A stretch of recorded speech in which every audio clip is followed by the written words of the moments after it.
Welcome to the SwimSwam podcast. I'm your host, Coleman Hodges, and joining me today, NCAA champion, new Austrian record holder in the 200 free, old Austrian record in the 400 free, Felix Aubock.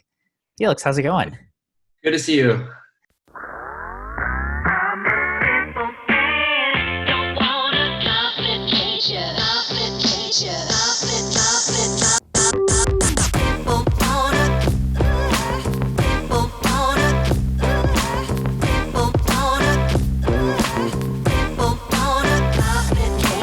Good to see you too. So you've been back in Austria for quite a while now.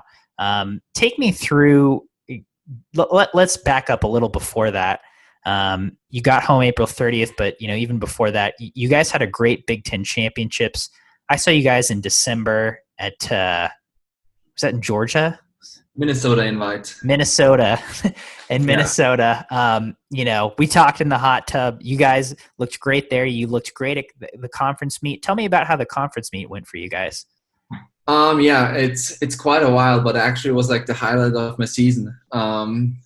It was my last Big Ten championships, and we haven't won it since I'm there. So we hadn't won Big Tens in 3 years, and we went down to Bloomington, and we knew it was going to be pretty rough swimming against IU and Ohio State, especially in Bloomington, where they will have most of their crowd there supporting them. And I think we had a phenomenal meet. We had a lot of guys stepping up, which I think we're surprised for a lot of other people, but not surprised for ourselves. We got the job done. I think at the last day we had a pretty big lead, and we finally were able to celebrate.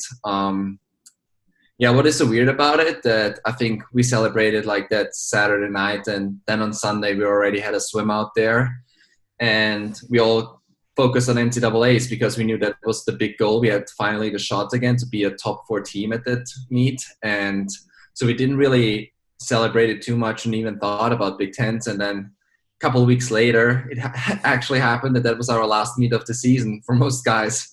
I think even it's this last meet for all of the guys at Michigan besides me.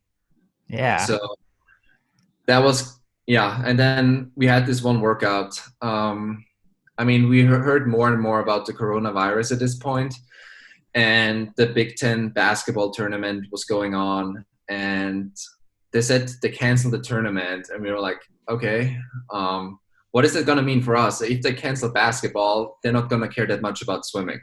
Mm-hmm. And we had this Thursday afternoon practice. It was, I think, 10 days out before we left for NCAAs. We did some race pace. We did the extra aerobic at the end. And Mike said, everybody gets out.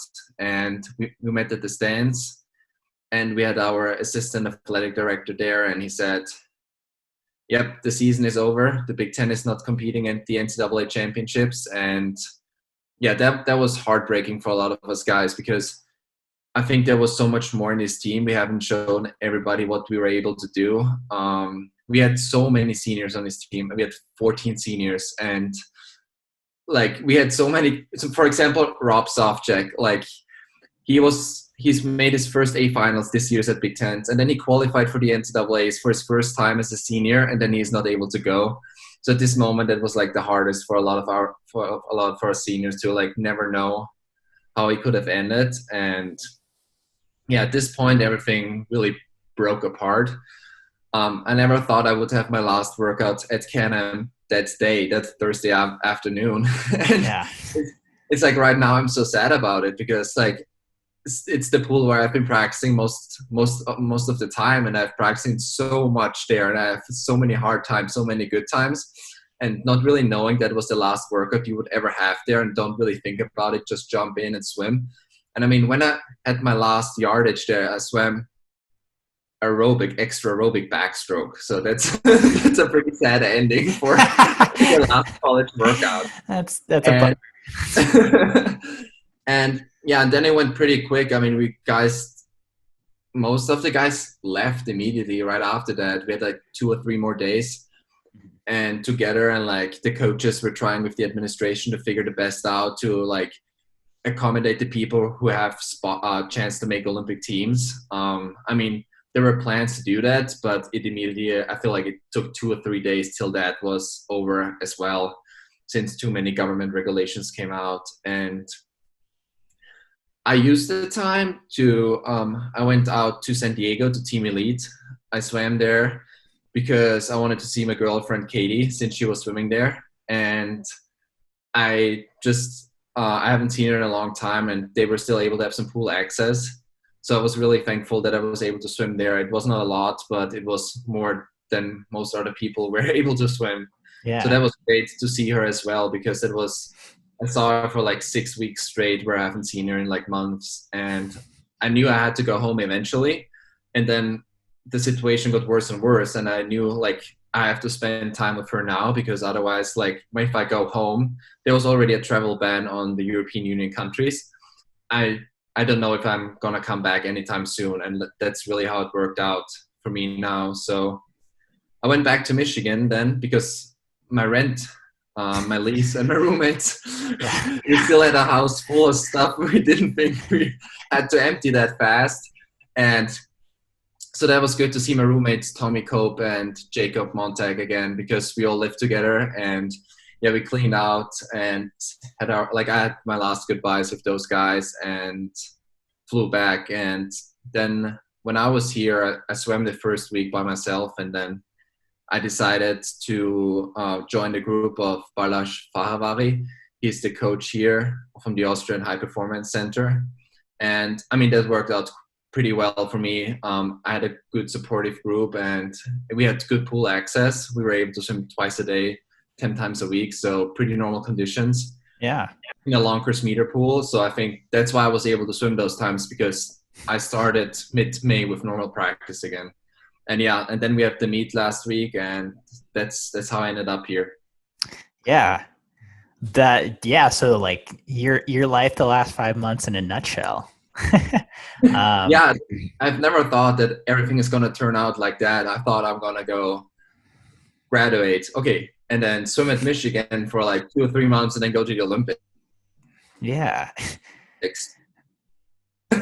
Ended up in San Diego, and what is pretty funny. I think everyone's world has pretty much been flipped upside down at that point. That does bring up an interesting point. Were you able to finish up your degree at Michigan? Yeah, I was really lucky because I took a lot of classes last year because I wanted to graduate on time. So I took in the fall semester, this year in the fall semester, took 17 credits. So I'm able to graduate on time. So I took 13 this semester. And yeah, I'm really glad I did, because I mean, I was thinking about taking another extra semester going slow my senior year, and then taking another semester so I can stay at Michigan and train there. But I mean, I'm glad that I chose the way I did, because with all the new regulations and travel bans, it would have been a nightmare still being in school and hoping to get over there. Yeah, no kidding. Well, that's a positive, I guess. Yeah, and I mean, it was cool to graduate. Like, we had no graduation ceremony and commencement, but like still getting that degree was pretty cool. Yeah. I mean, yeah, getting a college degree is certainly an achievement, certainly something to be proud of. And luckily you were able to get yours before you were able, had to leave the States. So tell me about this Austrian this training group that you're a part of now. How big is it? What kind of athletes do you guys have? So it's a group of 16 swimmers, including myself. It is, the youngest are 14 years old, 15 years old, and the oldest is myself right now with 23 years. It's a very, very it's just like they try to pull together the best swimmers in Austria every age, since there aren't too many, and try to have them really good practice. So they're really focused on each individual, since there is not just not a lot of people. They need to be careful of every single person who is swimming and guide them through those teenage years and getting the transition to not really college swimming, but I would say like professional swimming, since there is no college sports here. And the training group, there are 3 other swimmers qualified for the Olympics with the FINA A cuts. It's Marlene Carla. She has it in the 800 and the mile. then Christopher Rothbauer, he has it in the 200 breaststroke, and Lena Grabowski in the 200 backstroke. So yeah, it's very diverse group, and there are 2 or 3 other swimmers who were pretty close this last year before the Corona break happened. And yeah, it's fun to train there. I mostly swim with Marlene. She's the only other distance swimmer, so it has been a lot of fun swimming with her. It's also really a new experience again for me, just swimming with a lot of younger kids and realize like how much they love swimming and how much fun it is for them. And I think that really helped through this time as well, because you can really see like they did not have a big meet coming up this year, so there aren't really any big meets for them yet. So they are like practicing as normal, because that's what you do in that age. Like you don't think about the Olympics or World Championships, because you just don't swim them. And so that I think really kept the spirit going on in this group. And I was really surprised that basically all 16 of us, we had a normal routine and trained incredibly hard all through June.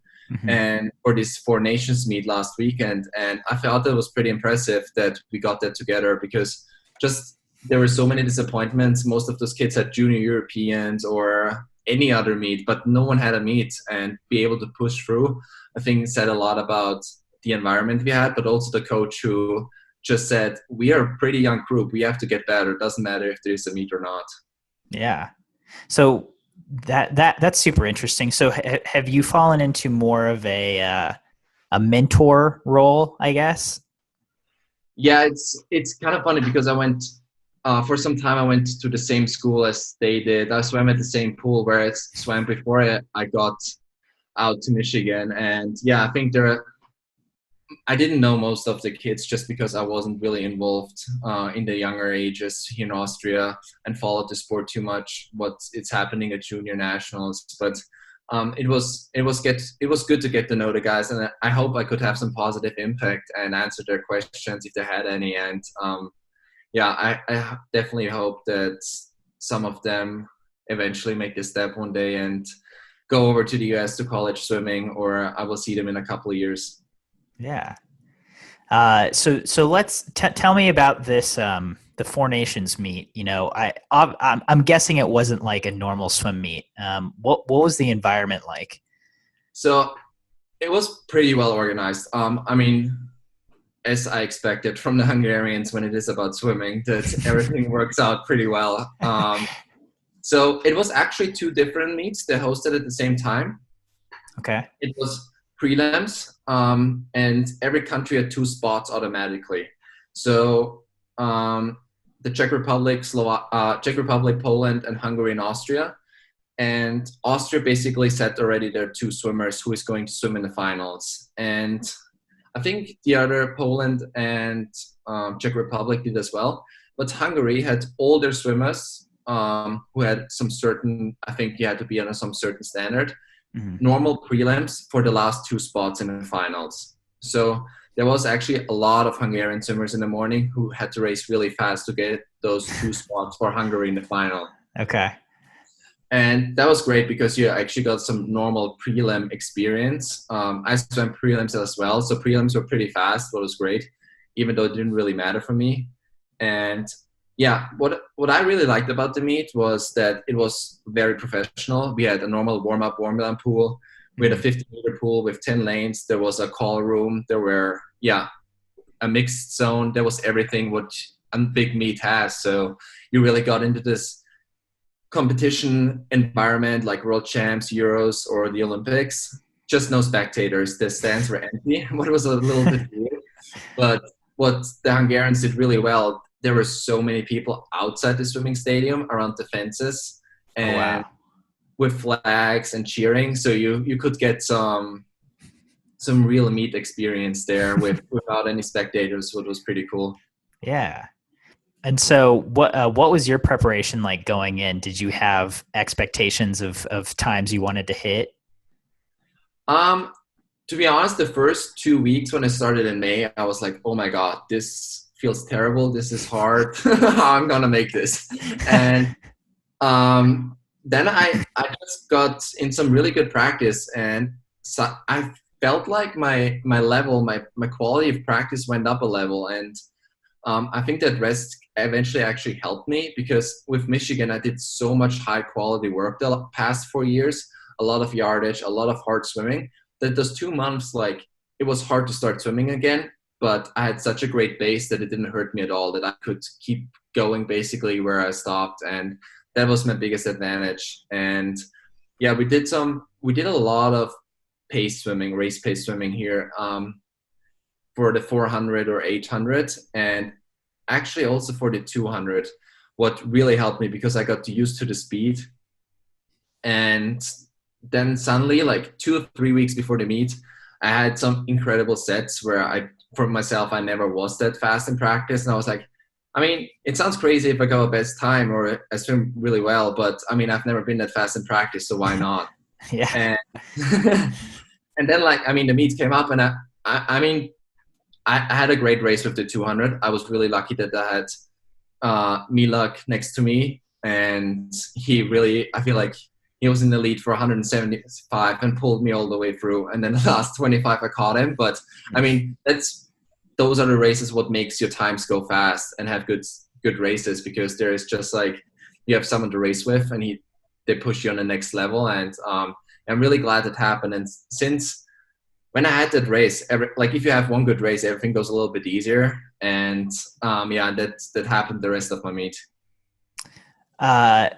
So what in that 2-3 weeks leading up to it, was there one workout in particular that kind of flipped the switch that you were like, wow, that was really good?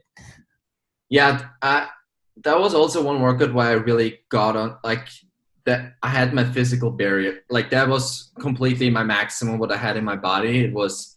We had some normal practice, and then the set was 400s freestyle best average, and it was just on 30 seconds rest. So it doesn't matter what time you're just at 30 seconds. Wow. And yeah, you feel like the first one, oh, it's not that bad. The second one, and I went 4.9, 4.8, 4.8, 4.11, and that 4.11, I thought I was going 4.16, because the last one I was like, all right, for this one I have something special. I'm gonna push extra hard. So I started the first 100 faster than I did all the other 300-400s before, and that was just too much. And then I was like, the worst pain of my life I was already in so much pain, but I had another 300 in more pain. Mm-hmm. But that workout, just when I touched and he said 4.11, I was like, this is pretty amazing, because I never swim 4.11 really, but I just swam 4.11 and I really died. And then I was pretty able to hold good times for 400s with just 30 seconds rest. And I felt like maybe my aerobic level and like everything I did, it's pretty good. Like, I don't think it has ever been better. And that workout just gave me so much confidence that the next couple of weeks were pretty much set for me to swim well. Yeah. I mean, that's amazing. And then certainly it's a very cool experience that you're able to, to actually train at a pretty high level right now. Yeah, I mean, there are not many people I know. I really appreciate it. I'm really thankful that Austrian swimming and the country and we have those conditions, because I know there's so many people around the world who really want to be in a pool and they're not able to. So yeah, I'm really thankful that I get to swim, because it's not something normal right now in these times. Yeah. So to wrap up our conversation here, moving forward, there's a lot of uncertainty. The next few weeks, the next few months for you, what do you kind of see for yourself? Do you have goals? Do you have, things you want to hit? Are you just trying to get in shape? What's on your agenda? So I'm actually, I will start in the beginning of September at Loughborough University and swim there and study. So I'm really excited for that, because I think it's the right thing for me to do. I get a world-class group, a lot of people who have the same goals as me, and get like another college swimming experience, I guess. Hold on. With Andreas Visayos and Louise Hansen also. Yeah. Okay. Yeah. That's awesome. Congratulations. Thank you. So that is something I'm really looking forward to, because it gives me a goal again. It gives me something a group to work with, and just we have the same goals, so that it's gonna work out really well, I think. And yeah, I mean, if there are more problems with swimming and if nothing is happening in the next year, we still have school, so that's great that we still do something else than swimming. And I think that was important for me, because I think it's always good to plan both ways in case something happens. And yeah, it actually happened, because I saw that Andreas was going there, and I was like, that sounds pretty cool. And I texted him and I said, how does that work? How did that happen? And he said, he told me everything about it, and he said that would be so much fun if you would come. I was like, I mean, I don't really have a plan for next year. Like, I didn't really plan that far. So I emailed the coach, Ian, and he emailed me back and told me that he swam at Michigan. And I was like, no way. What? Yeah.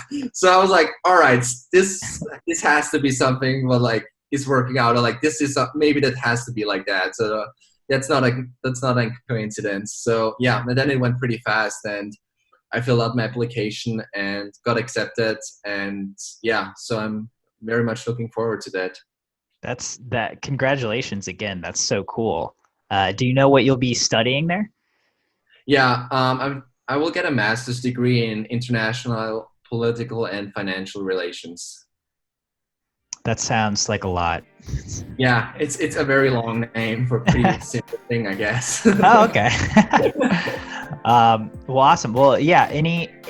Felix, any parting thoughts you've got as we close this out? I just hope that everybody's watching it, or all my friends, that they shouldn't worry too much. They will all be swimming soon, I hope, and just keep grinding however you can. And I hope to see you all guys soon again. You've been listening to the SwimSwam podcast. Stay tuned for new episodes every week. You can take SwimSwam podcast on the go by subscribing on your favorite podcast platform. Look for links in the description below, and be sure to subscribe to our YouTube channel for more videos as well.